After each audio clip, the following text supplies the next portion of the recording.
നമസ്കാരം. പാകിസ്ഥാനിലുള്ളൊരു ആത്മീയ നേതാവ് ഉസ്താദ്, മുസ്ലിം പണ്ഡിതൻ എന്നാണ് പറയുന്നത്. അദ്ദേഹം പറഞ്ഞിരിക്കുകയാണ്, ഇന്ത്യ രാജ്യം ഉപേക്ഷിച്ചു വരിക. ഇന്ത്യ രാജ്യം ഉപേക്ഷിച്ചു വരുന്ന മുസ്ലിങ്ങൾക്ക് സൗജന്യമായിട്ടുള്ള വീട്, ജോലി, ഭക്ഷണം എന്നിവ വാഗ്ദാനം ചെയ്തിരിക്കുകയാണ്. ഈ പണ്ഡിതൻ വാഗ്ദാനം ചെയ്തിരിക്കുകയാണ്.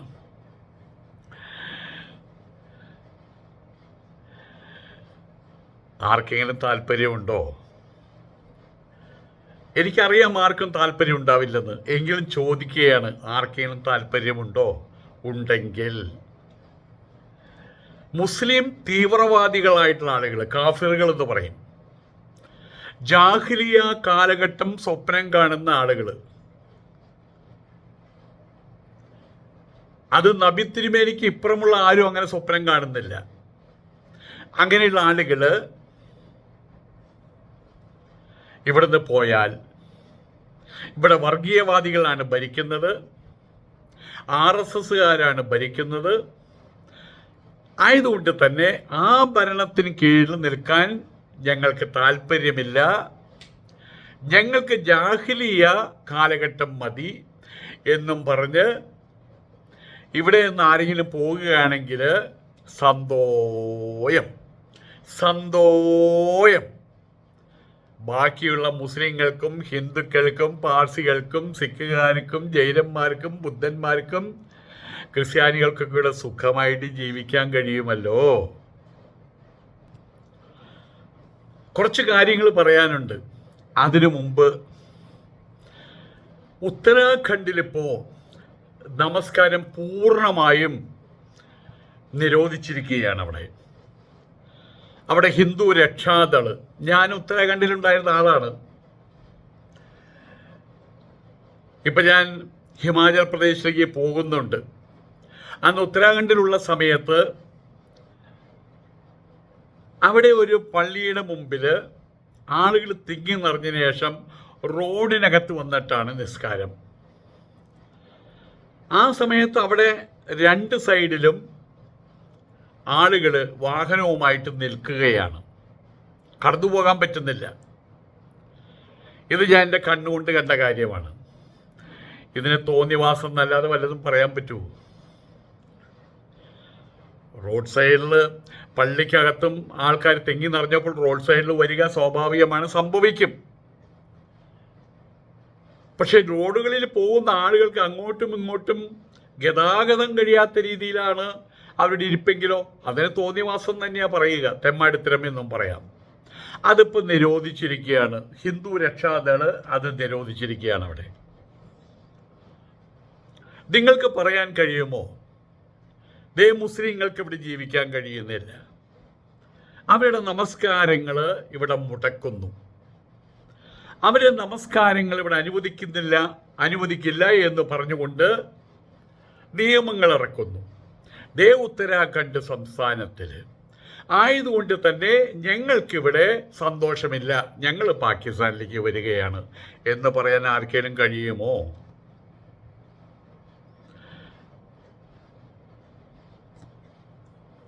ഇതുപോലെ മറ്റൊരു സംഭവം,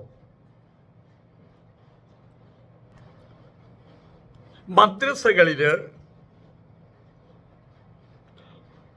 വന്ദേ മാതരം നിർബന്ധമാക്കിയിരിക്കുകയാണ് നമ്മളുടെ പശ്ചിമ ബംഗാൾ മുഖ്യമന്ത്രി സുവേന്ദു അധികാരി. അതിനെതിരെ കടുത്ത നിലപാടുമായിട്ട് മുസ്ലിം വ്യക്തി നിയമ ബോർഡ് വന്നിരിക്കുകയാണ്. ആ ബോർഡ് തല്ലിപ്പൊളിക്കേണ്ട ബോർഡല്ലേ വാസ്തവത്തിൽ? എത്ര പേരെയാണ് അവർ കുരുതി കൊടുക്കാൻ പോകുന്നത്? വന്ദേ മാതരം ഒരു പാട്ടാണ്. ഇവിടെ മമ്മൂട്ടി, നമ്മളുടെ സൂപ്പർ സ്റ്റാർ മമ്മൂക്ക, അദ്ദേഹം എത്ര സിനിമയിൽ പൂണൂലിട്ട് അഭിനയിച്ചിട്ടുണ്ട്, എത്ര ഭക്തിഗാനങ്ങൾ പാടിയിട്ടുണ്ട്. അമ്പലങ്ങളിൽ നിന്ന് ഭക്തിഗാനങ്ങൾ കേൾക്കുന്നുണ്ട്, അറിയാതെ ഉരുവിടുകയും ചെയ്യുന്നുണ്ട്. ഹേയ്, ഞങ്ങൾ വന്ദേ മാതരം പാടില്ല. ഉടനെ തന്നെ അപ്പുറത്ത് കുറേ ആൾക്കാർ പറയും വന്ദേ മാതരം പാടിയിരിക്കണം. കഴിഞ്ഞല്ലേ? അവിടെ തുടങ്ങുകയാണ് അടി, തല്ല്, വെട്ട്, കുത്ത്, കൊള്ളിവെപ്പ്, കൊലപാതകം എന്നിത്യാദി കാര്യങ്ങൾ. ഇതിനാരാണ് ഈ അഗ്നിയിൽ ബന്ധു പോകുന്നത്? ആരാ? ഇവിടുത്തെ കൊച്ചു കുട്ടികൾ, ഇവിടുത്തെ അമ്മമാർ, ഇവിടുത്തെ പെങ്ങന്മാർ, വൃദ്ധന്മാരും വൃദ്ധകളും. മുസ്ലിം വ്യക്തി നിയമ ബോർഡ് അത് മുസ്ലിം പള്ളിക്കകത്ത് പോരെ, മുസ്ലിം വീടുകൾക്കകത്ത് പോരെ. അത് ഒരു രാഷ്ട്രത്തിൻ്റെ ചിന്താ പദ്ധതി, ഒരു രാഷ്ട്രത്തിൻ്റെ ആചാര ഉപചാര സംഹിതകളിലേക്കും കടന്നു ചെല്ലേണ്ടതുണ്ടോ? തല്ല് കിട്ടാൻ വേറെ വല്ലതും വേണോ? പശ്ചിമ ബംഗാളിലെ എല്ലാ സ്കൂളുകളിലും മദ്രസകളിലും രാവിലെ നടക്കുന്ന അസംബ്ലിയിൽ വന്ദേ മാതരം ആലപിക്കുന്നത് നിർബന്ധമാക്കിയിരിക്കുകയാണ് അവിടെ. ആ പുതിയ മുഖ്യമന്ത്രി സുവേന്ദു അധികാരിയുടെ ഉത്തരവ് ഇപ്പോൾ വലിയ രാഷ്ട്രീയ വിവാദങ്ങൾക്ക് വഴിവെച്ചിരിക്കുകയാണ്. രാഷ്ട്രീയ വിവാദം ഉണ്ടാക്കാൻ കഴിയും. എങ്ങനെ? തിരിയുന്ന കസേരയിലിരുന്ന് പറയാൻ പറ്റും, ഞങ്ങളത് താമസിക്കൂല, ഇനിയും നിർബന്ധിച്ചാൽ അടിക്കടാ, കയറി അടിക്കടാ, കയറി തല്ലടാ, കയറി വെട്ടടാ, കയറി കുത്തടാ. അപ്പോഴും നമ്മളെന്ത് ചെയ്യും? നമ്മൾ ഈ തിരിയുന്ന കസേരയിലിരുന്ന് ഇങ്ങനെ തിരിഞ്ഞുകൊണ്ടിരിക്കും. മുസ്ലിം വ്യക്തി നിയമ ബോർഡിൻ്റെ അധികാരികൾ ഇങ്ങനെ തിരിഞ്ഞുകൊണ്ടിരിക്കും. അടി കിട്ടുന്നത് ആർക്കാ? പ്രത്യേകിച്ച് ഈ ഭാരതഭൂമിയിൽ, ഹിന്ദുസ്ഥാനിൽ, ഹൈന്ദവ ഭൂമിയിൽ അടി കിട്ടുന്നത് ആർക്കായിരിക്കും? അനാവശ്യമായിട്ട് ഇങ്ങനെയുള്ള തോന്നിവാസം കാണിക്കുന്ന മുസ്ലിം തീവ്രവാദികൾക്ക്. ആ കൂട്ടത്തിൽ പാവപ്പെട്ട മുമ്പ് പറഞ്ഞ പോലെയുള്ള ആൾക്കാരും കുഞ്ഞുകുട്ടികളും അമ്മമാരും എല്ലാവരും അതിനകത്ത് പെടും. ബംഗാൾ സർക്കാരിൻ്റെ ഈ തീരുമാനത്തിനെതിരെ all India Muslim personal law ബോർഡാണെങ്കിൽ, എടോ നാറി, അത് നിൻ്റെ വീട്ടിൽ നടത്തിയാൽ പോരെ? നിന്റെ വീടിനകത്ത് മദ്രസ നിന്റെ വീടിനകത്ത് നടത്ത്. നിന്റെ കുട്ടികൾക്ക്, ഇവിടെ ഇപ്പോൾ ഹിന്ദു കുട്ടികളുണ്ട്, എല്ലാം ഉപനിഷത്ത് കാണാപ്പാഠം പഠിച്ചിട്ടും ഗീത കാണാപ്പാഠം പഠിച്ചിട്ടൊന്നുമല്ല. അവർ ജീവിച്ചു പോണു. അതിൻ്റെ അടിസ്ഥാനം എന്താ? ഒരു മുസ്ലിം ഒരു ഹിന്ദു അമ്മയോട് ചോദിക്കുകയാണ്, ഒട്ടുപോലും എഴുതാനും വായിക്കാനും അറിയാത്ത ഒരമ്മയോട് ചോദിക്കുകയാണ്, അമ്മ കടവുൾ എങ്കേ ഇരിക്കത്? അപ്പം അമ്മ ഒട്ടനെ ഉത്തരം പറയും, കടവുൾ എങ്കേയും ഇരിക്കതപ്പാ. ഇതിനു വേണ്ടിയിട്ട് നമ്മൾ 5 വർഷം ആശ്രമത്തിൽ പോയിട്ട് പഠിക്കേണ്ട ആവശ്യമില്ല. അവിടെ പോയി പഠിച്ചു വന്നിട്ട് എന്താ പറയുന്നത്? ഈ ജഗത്ത് മുഴുവൻ ബ്രഹ്മസത്യം, ജഗത് സർവം, എല്ലായിടത്തും ഭഗവാനിരിക്കുന്നു. ഈ അമ്മൂമ്മ എന്താ പറഞ്ഞത്? എല്ലായിടത്തും ഭഗവാനിരിക്കുന്നു അപ്പാ, കടവുൾ എങ്കേയും ഇരിക്കുന്നത് അപ്പ. ആയതുകൊണ്ട് ഇത്തരം കാര്യങ്ങൾ വീട്ടിനകത്ത് വെച്ച് പഠിപ്പിച്ചാലും വലിയ തിരക്കേടൊന്നുമില്ല. പക്ഷെ ഞങ്ങളിത് ചെയ്തിരിക്കും, ആരാണ്ടാ ഇവിടെ ചോദിക്കാൻ എന്നുള്ള ഒരു ചോദ്യത്തിനുള്ള മറുപടിയാണ് ഇപ്പോൾ ഈ കിട്ടിക്കൊണ്ടിരിക്കുന്നത്, പലയിടത്തും കിട്ടിക്കൊണ്ടിരിക്കുന്നത്. അത് വർദ്ധിച്ചു വരികയാണ്. ഇപ്പോൾ ഇവിടെ തമിഴ്നാട്ടിൽ മുസ്ലിം ലീഗ് തമിഴ്നാട്ടിൽ വിജയ് സർക്കാരിൽ, ഇപ്പോഴത്തെ സർക്കാരിൽ അദ്ദേഹത്തിൻ്റെ സർക്കാരിൽ അംഗങ്ങളാണ്. പക്ഷെ അവിടെ എന്താ പറഞ്ഞിട്ടുള്ളത്? ഏത് വലിയ പെരുന്നാളും ചെറിയ പെരുന്നാളും കുട്ടിപ്പെരുന്നാളും ചട്ടിപ്പെരുന്നാളും വന്നാലും ഏത് പെരുന്നാളും വന്നാലും ആടുമാടുകൾ അറക്കാൻ സമ്മതിക്കില്ല. നിയമമായി അവിടെ മിണ്ടാൻ പറ്റുന്നില്ല. ആയതുകൊണ്ട് തന്നെ ഇന്നത്തെ പുതിയ സാഹചര്യത്തിൽ ഈ ഭാരതഭൂമിയിൽ പല മാറ്റങ്ങളും സംഭവിക്കും. ഭാരതഭൂമിക്ക് അനുസൃതമായ രീതിയിലുള്ള അനുരോധപരമായിട്ടുള്ള പല മാറ്റങ്ങളും സംഭവിക്കും. അതെന്ത് ചെയ്യണം? അതുപോലെ എടുക്കണം. അതാണ് അതിൻ്റെ ശരി, അതാണ് അതിൻ്റെ മനോഹാരിത. ഞാൻ ഒമാനിൽ പോയ സമയത്ത് അവിടെ ഒരു സിനിമ കാണാൻ കയറി. പ്ലാസ എന്ന് പറയും. ഇന്നിപ്പോൾ ആ സിനിമ തിയേറ്റർ ഇല്ല അവിടെ. പക്ഷേ ആ സ്ഥലത്തിൻ്റെ പേര് പ്ലാസ എന്നാണ്. അന്ന് സിനിമ തിയേറ്ററിൻ്റെ പേരായിരുന്നു പ്ലാസ. സിനിമ തിയേറ്ററിൽ കയറിയ സമയത്ത് അവിടെ സിനിമ കഴിയുന്ന സമയത്തോ തുടങ്ങുന്ന സമയത്തോ മറ്റോ നമ്മുടെ ഇവിടുത്തെ ജനഗണമന പോലെ അവിടുത്തെ നാഷണൽ ആന്തം ചൊല്ലി. ആ സമയത്ത് അവിടുത്തെയുള്ള പോലീസുകാർ അവരവിടെ പോലീസുകാരാണെന്ന് അറിയില്ല, വടി കയ്യിൽ പിടിച്ചു വന്ന് ഉസ്താദുമാരെന്ന് അറിയാം, വടി പിടിച്ചു ചിലർ ഇരിക്കുന്നവരുണ്ട്, അവർ വന്നിട്ട് തൊടും, ഇങ്ങനെ വടി കൊണ്ട് തൊടും. അപ്പോൾ അവർ എഴുന്നേറ്റിക്കും, എന്നിട്ട് എഴുന്നേറ്റ് നിലയിൽ അടി കിട്ടും. അതവർ പഠിപ്പിക്കുകയാണ്. അതിലെന്താ തെറ്റ്? ഞാനെനിക്ക് ആ സമയത്ത് ഈ കാര്യം കഴിയുമ്പോൾ തുടക്കത്തിലും അവസാനത്തിലുണ്ട്. അതിൽ ഇന്ദിരാഗാന്ധി അവരെ കാണിക്കുന്നുണ്ട് കേട്ടോ, അത് ഏറ്റവും വലിയ രസം. പലരെയും കാണിക്കുന്ന കൂട്ടത്തിൽ സുൽത്താൻ, അവിടുത്തെ ഹിസ് മെജസ്റ്റി സുൽത്താൻ കാബൂസ് അവറുകളെ കാണിക്കുന്ന സമയത്ത് ഇന്ദിരാഗാന്ധിയെയും കാണിക്കുന്നുണ്ട്. ആ സമയത്ത് എല്ലാവരും എഴുന്നേറ്റ് നിൽക്കുന്നു. എന്താ അതിലൊരു തെറ്റ്? ഞാൻ എഴുന്നേറ്റ് നിൽക്കില്ല. എൻ്റെ ജനഗണമന അത് കേൾക്കുമ്പോഴേ എഴുന്നേറ്റുള്ളൂ. നിങ്ങളുടെ ജനഗണമന അത് ഞങ്ങളുടെ ജനഗണമനയല്ല പറയുമ്പോൾ അടി വാങ്ങിക്കാൻ വേണ്ടി തന്നെ ഒരുമ്പിട്ട് പോയതുപോലെ ആവില്ലേ കാര്യങ്ങൾ? ആയതുകൊണ്ട് തന്നെ ഗ്രീസിൽ പോകുന്ന ഒരാൾ റോമിൽ പോകുമ്പോൾ റോമക്കാരനായിട്ട് ജീവിക്കണം, അതാണ് മര്യാദ. ഈ ഇന്ത്യയിൽ ഹൈന്ദവനായിട്ട് ജീവിക്കണം, അതാണ് മര്യാദ. ഏതായാലും personal law board AIMPLB all India Muslim personal law board ശക്തമായിട്ടുള്ള, നമ്മുടെ പണ്ടൊരു നേതാവുണ്ടായിരുന്നില്ലേ, ശക്തമായ എന്ന് പറയുന്ന ഒരാൾ, ശക്തമായ എങ്ങനെയാണ് പറയാൻ എനിക്കറിയില്ല, അച്യുതാനന്ദൻ. അതുപോലെ ശക്തമായിട്ടുള്ള വിയോജിപ്പ് രംഗത്തെത്തിയിരിക്കുകയാണ്. ഇതാണ് വേണ്ടത്, ഇതാണ് സുവേന്ദു അധികാരിക്ക് വേണ്ടത്, ഇതാണ് BJPക്കാർക്ക് വേണ്ടത്. എന്നാൽ മാത്രമല്ലേ അടിച്ചമർത്താൻ പറ്റുള്ളൂ. നോക്കുക, എല്ലാം ഇവിടെ വന്ദേ മാതരം ചൊല്ലണം. ഓക്കേ, പിന്നെന്താ പ്രശ്നം? ഓക്കേ, പിന്നെന്താ പ്രശ്നം? ഞങ്ങൾ ചൊല്ലില്ല, അപ്പോൾ പ്രശ്നമായി. അതാണ് BJPക്കാർക്ക് വേണ്ടത്. ആരാണ് അവിടെ തോറ്റുപോകുന്നത്? ആരാണ് അവിടെ തോറ്റുപോകുന്നത്? ആലോചിച്ച് നോക്കുക, ആരാണ് തോറ്റുപോകുന്നത്? ഈ കാര്യം പറയുന്നത് എന്നെ തെറിയിപ്പിച്ചിട്ട് വല്ല കാര്യമുണ്ടോ? ഇതൊന്നും മുസ്ലിങ്ങൾക്ക് നേരെയുള്ള ആക്രോശമല്ല, ഇത് കാഫിറുകൾക്ക് നേരെയുള്ള ആക്രോശമാണ്. ഇന്ത്യയെ ജാഹിലിയ കാലഘട്ടത്തിലേക്ക് കയറ് കെട്ടി വലിച്ചു കൊണ്ടുപോകണം എന്നാഗ്രഹിക്കുന്ന ആളുകൾക്ക് നേരെയുള്ള ആക്രോശമാണിത്.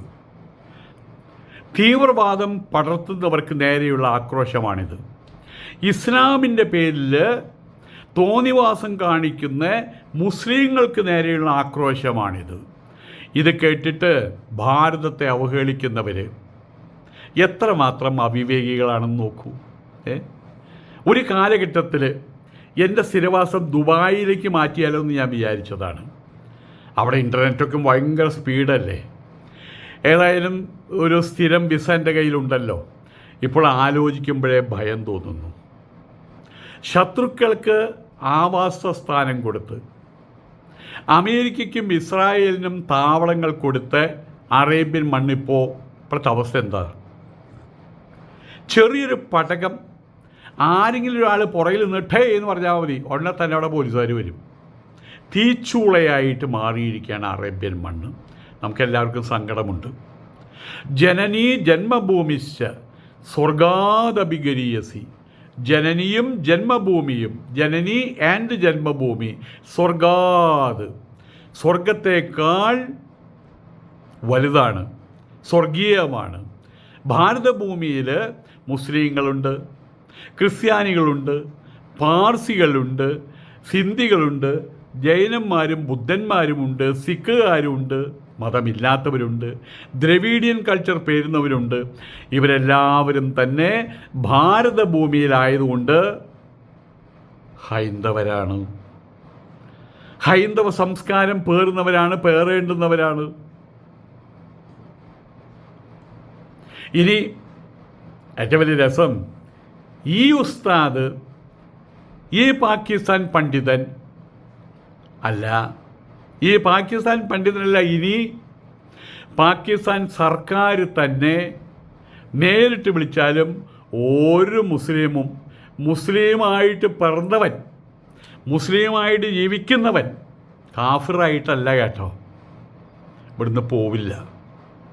കാരണം ഇന്നിപ്പോൾ അറേബ്യൻ രാജ്യങ്ങളിൽ പോലും ശരിയത്ത് നിയമങ്ങളൊന്നുമില്ല. അവിടെ അമേരിക്കൻ നിയമങ്ങളായിപ്പോൾ സൗദിയിലൊക്കെ. പാകിസ്ഥാനിലുള്ളതും ശരിയത്ത് നിയമമല്ല. പാകിസ്ഥാനിൽ ഇപ്പോഴുള്ളത് ജാഹിലിയ കാലഘട്ടത്തിലെ കാട്ടാള നിയമമാണ്. അവിടെ എത്ര തരം സർക്കാരുകളാണ് ഉള്ളതെന്ന് ആർക്കും അറിയില്ല.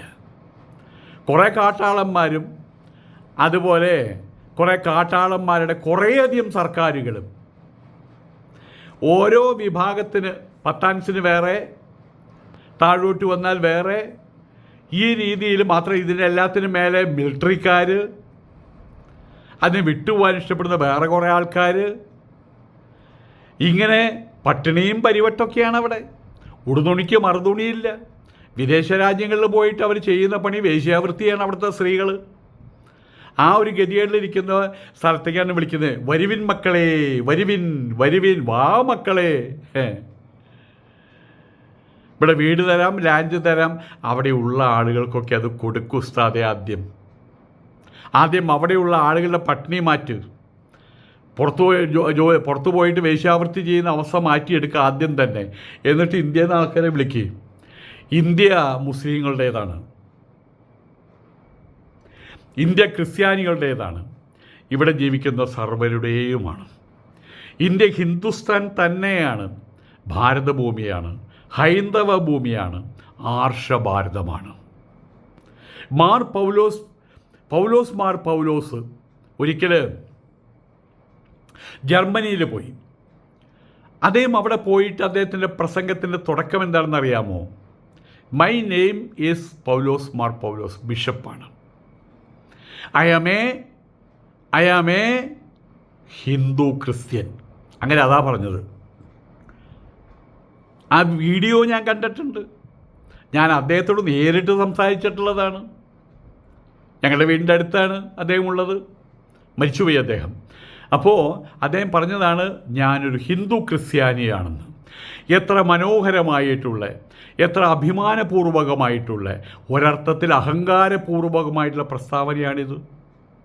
10,000-കണക്കിന് വർഷങ്ങളിലെ പാരമ്പര്യമുള്ള ഭാരതഭൂമിയിൽ പിറന്നു വീണ് മുസ്ലിമാണ് ഞാൻ. അതായത് ഞാനൊരു ഹിന്ദു മുസ്ലിമാണ്, അതുപോലെ ഞാനൊരു ഹിന്ദു ക്രിസ്ത്യാനിയാണ്. അത് ഒന്ന് ഉരുവിട്ട്, 108 വട്ടം ഉരുവിടുക എന്ന് പറയില്ലേ, അതുപോലെ ഒന്ന് ഉരുവിട്ട് മനസ്സിലുറപ്പിക്കുക. പിന്നെ എന്താണ് ഈ ഭാരതഭൂമിയിൽ പ്രശ്നം? പിന്നെ എന്താണ് ഭാരതഭൂമിയിൽ സന്തോഷക്കുറവ്? പിന്നെ എന്താണ് ഈ ഭാരതഭൂമിയിൽ സമാധാനക്കുറവ്? ഇനിയൊരു കാര്യം പറയുമ്പോൾ ആരും കുത്തി നോവിക്കുക എന്ന് വിചാരിക്കണ്ട. എന്നാലും പറയാതിരിക്കാൻ വയ്യ. ഇങ്ങനെയുള്ള ഭാരതത്തിൽ അസ്വസ്ഥതയോടുകൂടി ഓരോ ദിവസവും തള്ളി നീക്കുന്ന മുസ്ലിങ്ങൾ, അങ്ങനെ തള്ളി നീക്കുന്ന മുസ്ലിങ്ങൾ, എല്ലാ മുസ്ലിങ്ങളും അല്ല കേട്ടോ, അവർക്കൊരു സുവർണാവസരമാണ് ഇപ്പോൾ വന്നിട്ടുള്ളത്. സൗജന്യമായ വീട്, സൗജന്യമായ ജോലി, ഭക്ഷണം ഉൾപ്പെടെ സർവസ്വവും അണ്ണാക്കിൽ കയറ്റി തിരികെ വെച്ച് തരും. ഇതിൽ പരം സ്വർഗതുല്യമായിട്ടുള്ള ജീവിതം എനിക്ക് കിട്ടാനുണ്ടോ? ദുബായിൽ പോയവർക്കറിയാം, അവിടെയുള്ള ലേബർ ക്യാമ്പിലൊക്കെ പോയി പുഴുത്തു നാറി ജീവിക്കുന്ന പാകിസ്ഥാനികളുടെ കാര്യം. അവിടെയൊന്നും കേരളീയരില്ല കേട്ടോ. അവിടെയൊക്കെയാണ് പറഞ്ഞ ജോലി തരാം, ഭക്ഷണം തരാം, വീട് തരാം, സ്വർണം തരാം, പാപ്പാസ് തരാം എന്നൊക്കെയും പറയുന്നത്. ഈ രാജ്യത്ത് അസ്വസ്ഥതയോടുകൂടി ജീവിക്കുമ്പോൾ നിങ്ങളുടെ ഹൃദയത്തിൽ ഓമനിച്ചുകൊണ്ട് നടക്കുന്ന രാജ്യത്തേക്ക് സർവ്വ സൗഭാഗ്യങ്ങളോടെ നിങ്ങൾക്ക് വസിക്കുവാൻ വേണ്ടുന്ന സൗകര്യമൊരുക്കി, നിങ്ങളുടെ ഉപ്പമാർ നിങ്ങൾ അങ്ങോട്ടേക്ക് വിളിക്കുമ്പോൾ എന്താ പോണമെന്നുണ്ടോ? ഇപ്പോൾ പാകിസ്ഥാനിലേക്ക് പോയാൽ അവിടെ വെച്ച് മയ്യത്തായാൽ നേരെ തുറുവായിട്ട് സ്വർഗം കിട്ടും. ഈ ഓഫർ ഇപ്പോൾ തന്നെ ജീവിച്ചിരിക്കുമ്പോൾ തന്നെ നിങ്ങൾക്ക് ബോണസായിട്ട് കിട്ടും. എന്താ പോണമെന്നുണ്ടോ? എന്താ പാകിസ്ഥാനിലേക്ക് പോകണമെന്നുണ്ടോ? ആദ്യം പോകുന്നവർക്ക് ചിലപ്പോൾ ഇഹലോകത്തിലെ ഹൂറിമാരെ കൂടി തലപ്പെടുത്തി തരും അന്ത ഉസ്താദ്. എന്താ പോണമെന്നുണ്ടോ? അങ്ങനെ പോകണമെന്നുണ്ടെങ്കിൽ ഒട്ടും സമയങ്ങൾ കളയണ്ട കേട്ടാ. ഇപ്പം തന്നെ വിട്ടോളിൻ. നമസ്കാരം.